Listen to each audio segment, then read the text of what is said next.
साक्षी की शादी उसकी मर्जी के खिलाफ एक साधारण लड़के सुदीप से हुई थी। सुदीप के घर में बस उसकी माँ और बहन थी। शादी में मिले उपहारों और पैसों के बावजूद साक्षी का दिल कहीं और था। वह इस रिश्ते को कभी स्वीकार नहीं कर पाई थी। शादी की पहली रात साक्षी ने सवाल किया, अगर पत्नी की मर्जी के बिना पति छुए तो उसे क्या कहेंगे, हक या ज़बरदस्ती? सुदीप ने शांतिपूर्वक जवाब दिया, आपको इतनी गहराई में जाने की ज़रूरत नहीं है, मैं सिर्फ शुभ रात्रि कहने आया हूँ। सुदीप की यह सादगी साक्षी को समझ में नहीं आई और वह झगड़ा करने का बहाना ढूंढने लगी। कुछ ही समय में साक्षी को ससुराल में घुटन महसूस होने लगी। उसने सुदीप से अलग घर बसाने की जिद की, लेकिन सुदीप अपनी माँ और बहन को छोड़ने के लिए तैयार नहीं था। इस बात पर दोनों के बीच झगड़े बढ़ने लगे। साक्षी को अपने ढंग से जीने की आज़ादी चाहिए थी। समय बीतता गया। साक्षी ने घर के कामों से किनारा कर लिया और अपने लिए महिला क्लबों की सदस्यता ले ली। सुदीप को साक्षी का यह रवैया खटकने लगा। इसके बावजूद जब साक्षी ने माँ बनने की खबर दी तो सुदीप ने सभी गिले शिकवे बुलाकर उसके प्रति अपना प्यार जाहिर किया।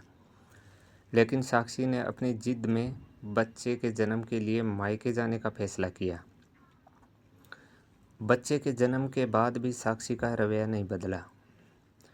उसने आया की मदद लेनी शुरू कर दी और घर परिवार की जिम्मेदारियों से भागने लगी। जब सुदीप ने बच्चे की देखभाल पर टिप्पणी की तो साक्षी ने तलाक की धमकी दे डाली। इस बार सुदीप ने भी कहा, जाओ शौक से अपने मायके में रहो। साक्षी अपने मायके चली गई, लेकिन सुदीप ने मुन्ने को अपने पास रख लिया। सुदीप की चुप्पी और उसके कठोर फैसले ने साक्षी के दिल और दिमाग में हलचल मचा दी।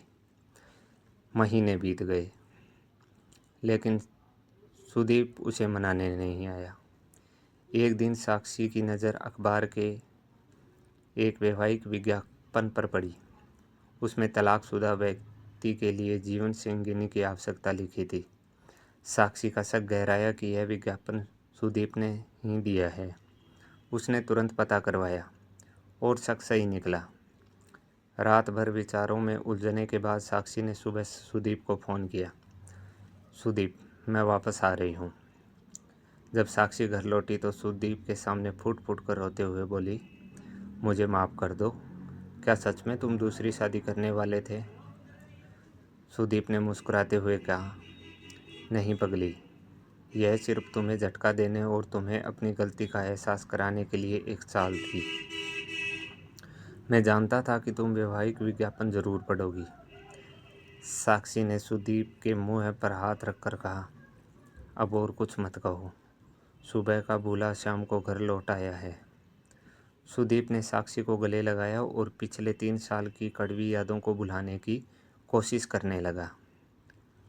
सच यही है, रिश्तों को समझ, प्यार और सामंजस्य ही सह जा सकता है। अहंकार और जिद में रिश्ते टूट जाते हैं।